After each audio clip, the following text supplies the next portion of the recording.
Bismillahirrahmanirrahim. Good morning, everyone. How are you? Hope you are quite well, physically and mentally. This is Mrs. Hafsa Wafaq, Senior Teacher, Pakistan Studies, Divisional Public School, teacher with me. Okay, let's start on today's topic. Let's start discussion on today's topic. Chapter number 6, Natural Regions. Topic, Major Regions of the World. अजीज तलबा, जैसा कि आप जानते हैं कि natural regions या कुदरती खित्ता जो छठा बाब है जमात हश्तम का, उस सिलसिले में हम major regions of the world का मुतालिया कर रहे हैं। तो आज उसी सिलसिले का मैं आपकी खिदमत में 5वां टॉपिक लेकर हाजिर हुई हूँ। तो आज का टॉपिक है हमारा टंड्रा का खित्ता या टंड्रा रीजन।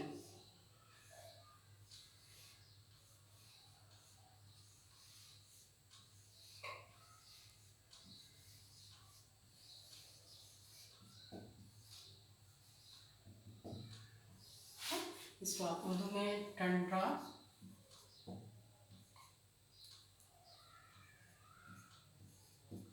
का खित्ता भी लिख सकते हैं।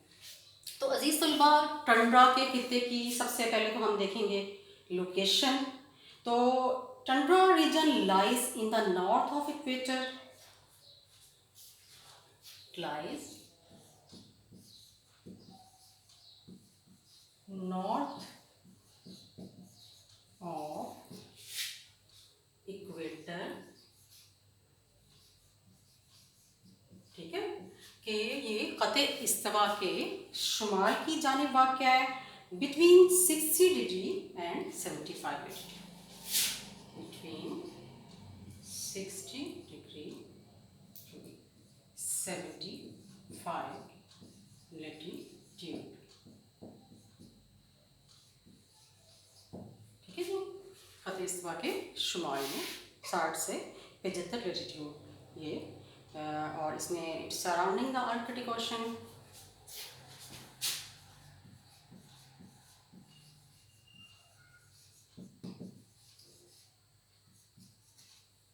The Arctic ocean, Arctic ocean से आपको शायद याद आ गया होगा अगर आपने तसलसल के साथ पिछले लेक्चर्स सुने हैं कि आर्कटिक ओशन में बहुत ज़्यादा, यानी उस रीजन में बहुत सर्दी होती है। यानी जिस जगह पे आर्कटिक रीजन है वहाँ पे क्योंकि पानी फ्रीजिंग पॉइंट फ्रीज रहता है, जमी रहती है वहाँ पे, यानी पानी इतना ज़्यादा सर्द होता है। तो वो रीजन है ये, वहाँ पे जो ओशन है वो बहुत ज़्यादा उसमें मुंजमद ये ओशन रहता है। तो अब हम देख लेते हैं कि इस रीजन में कौन कौन सी आ जाती हैं कंट्रीज़।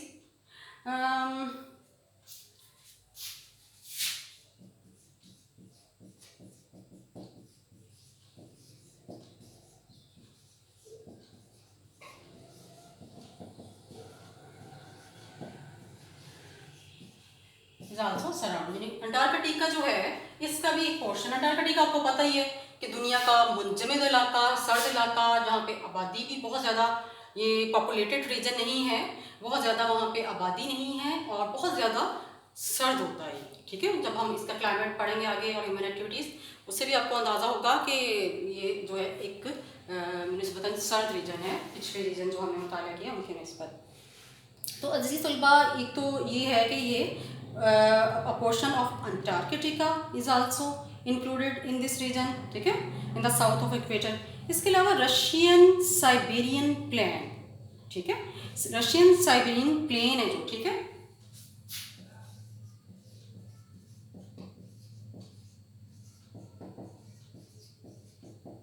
साइबेरियन जो प्लेन है, ठीक है ना, जो मैदान है, रशियन साइबेरियन प्लेन। और इसके अलावा नॉर्वे, इसके अलावा नॉर्वे, ठीक है, ये सारे यानी कि इसमें आ जाते हैं। फिनलैंड भी आ जाता है, फिनलैंड,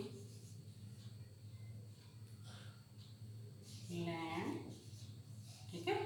और इसके अलावा यूरोप के इसमें स्वीडन, कनाडा, यूरोप आ जाता है। स्वीडन,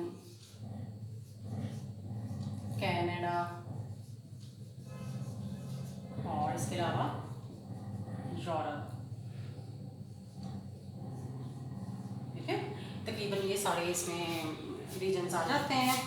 और इसके अलावा अलास्का भी आ जाता है नॉर्थ अमेरिका में, वो भी इसमें आप मेंशन कर सकते हैं। एंड अलास्का जो कि नॉर्थ अमेरिका में है, ठीक है जी।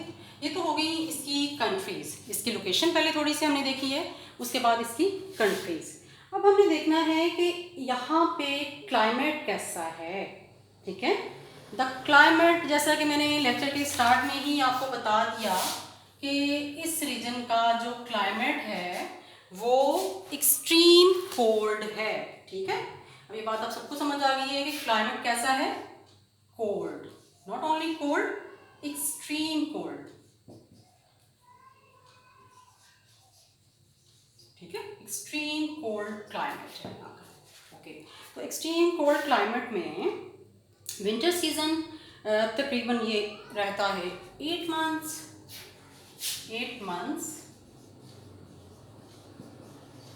क्या रहता है, विंटर, ठीक है, सीजन। ओके, पहली बात हो गई एक्सट्रीम कोल्ड वेदर है। दूसरा यहाँ पे विंटर जो है इट रिमेन्स 8 मंथ्स या अबव 8 मंथ। और इसमें सारी बात है कि एक्सट्रीम कोल्ड है तो फिर टेम्परेचर क्या होगा, बिलो फ्रीजिंग पॉइंट।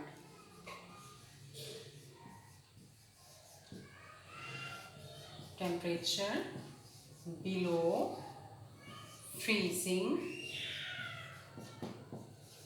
पॉइंट, नुक्ता इंजमाद जिसको आप उर्दू में पढ़ते हैं ना, कि नुक्ता इंजमाद से भी दर्जा हरारत गिर जाता है, ठीक है। इसके अलावा समर यहाँ के कैसे हैं, ठीक है। समर यहाँ के जाहिर बात है, अगर 8 मंथ स्टूडेंट्स यहाँ पे विंटर है तो फिर समर कैसे होंगे,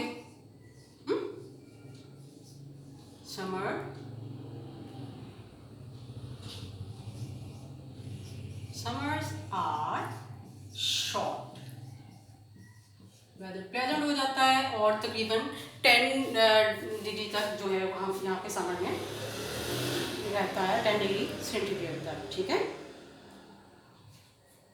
ओके, तकरीबन टेम्परेचर हो जाता है 10 डिग्री सेंटीग्रेड,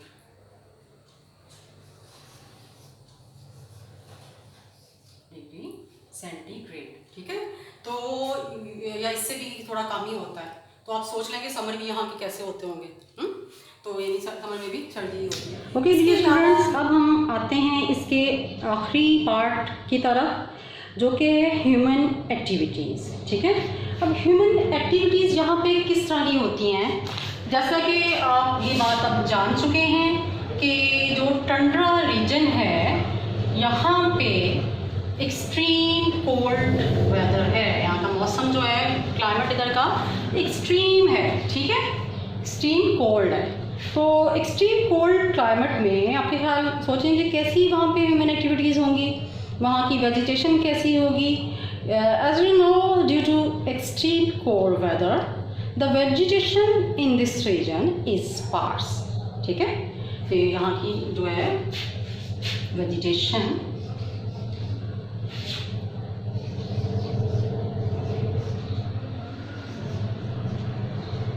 is sparse, ठीक है जी। इस खित्ते की जो यानी कह लें कि क्योंकि यहाँ पे एक्सट्रीम क्लाइमेट है, कोल्ड वेदर होता है, तो and is comprised of Bush and scrub forest. पहली चीज स्पार्स चाहिए, कंप्राइज्ड ऑफ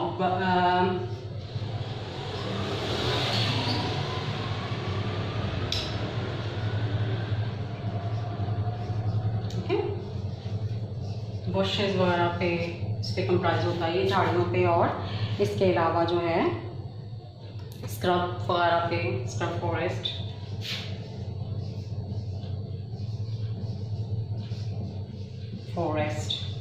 ओके। तो स्क्रब फॉरेस्ट हो गया, बुशेस हो गई, ग्रास भी इसमें हम कर सकते हैं, या लिचन भी, ग्रास, या फिर आप इसमें लिचन भी कर सकते हैं, ओके। तो डियर स्टूडेंट्स, ये यहाँ पे हम कह सकते हैं कि इधर की वेजिटेशन में ये चीज़ें आती हैं। Due to the lengthy winter season the trees do not attain their full height. Different herbivores like caribou, walrus, reindeer and rabbits are found which tend to migrate towards temperate region. यहाँ पे आपको जो animal मिलते हैं वो कौन से नजर आते हैं? रेंडियर या फिर रैबिट, ठीक है, क्योंकि हॉर्बीवोर्स हैं, ये घास खा के पड़ने वाले ये जानवर हैं।